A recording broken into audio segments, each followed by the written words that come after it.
Hello, Calvary Church family. Today is Tuesday, April 20th. I hope you've been able to dig out from under the overnight snow, and I hope you're careful on the icy roads if you're out and about. Thank you to all those of you who responded to the Roadmap to Rebuilding survey that we sent out a couple of weeks ago.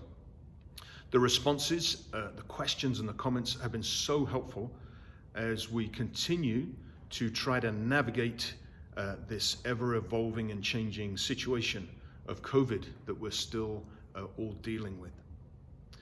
I met with the vestry last night, and those survey results were so helpful as we continue to try to make wise decisions for our community, decisions that are safe, but also move us forward. One thing that the survey revealed, which did not surprise me at all, was that many of you are keen to resume some kind of gathered in-person worship here in the historic chapel, a desire that I share with all of you. And so, starting on the first weekend of May, Saturday the 1st and Sunday the 2nd, we will resume worship here. Let me give you the full weekend worship schedule that we'll move to at the start of May.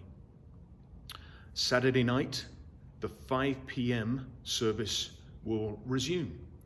We'll welcome Dean Stalnaker back as our organist at that service. On Sunday morning, the 7:30 a.m. service in the chapel will also resume.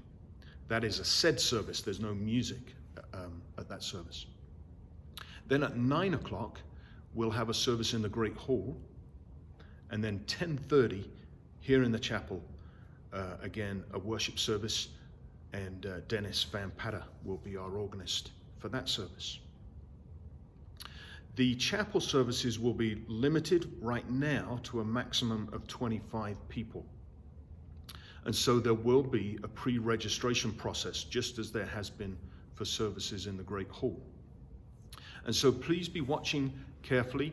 Next Monday, that's April the 26th, an email will come with the pre-registration process, which will change slightly because we're adding a more complex worship schedule over the weekend.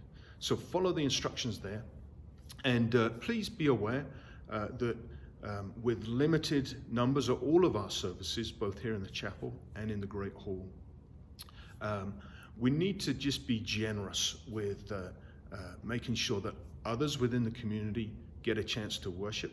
So it may well be that there's not space every weekend for all of us to gather for in-person worship, but we will be as fair as possible in that registration process. So please do check out the links that come with that email and register for worship. The nursery will be open for the 9 o'clock and the 10:30 service on Sunday morning, and we're going to have a registration process for nursery care as well. That'll be new starting next Monday. If you come for worship in the chapel, be aware that it won't be quite the same as what you were used to. We're not going to have a lot of movement during the service. There will be no procession. There will be no coming forward for communion. The communion kits will already be in the pews for you to use. You might want to wear a coat if it's looking like it's going to be a chilly day, because we will keep the doors open and we'll have some fans running to create a through draft to supplement what is really a quite ancient HVAC system in this space. So that's what we're moving to in terms of our weekend worship schedule, starting Saturday, May 1st, Sunday, May 2nd.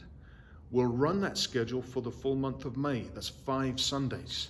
And that'll give us some good data as to whether we need to make further changes. And of course, we'll continue to monitor what the COVID numbers are doing so that we can either move forward and open up more if conditions improve. If we have to, which none of us desire, if COVID gets worse, we'll of course have to take some backward steps. But I'm excited, and I can't wait to be able to worship in this space with many of you. So I hope you also find this news encouraging. And as I said, please be watching carefully for emails that come, and engage either online, if that's the safe way for you to worship right now. We will continue the live streaming, or in person, either here in the chapel or in the Great Hall. Lots of love, and hope to see you soon.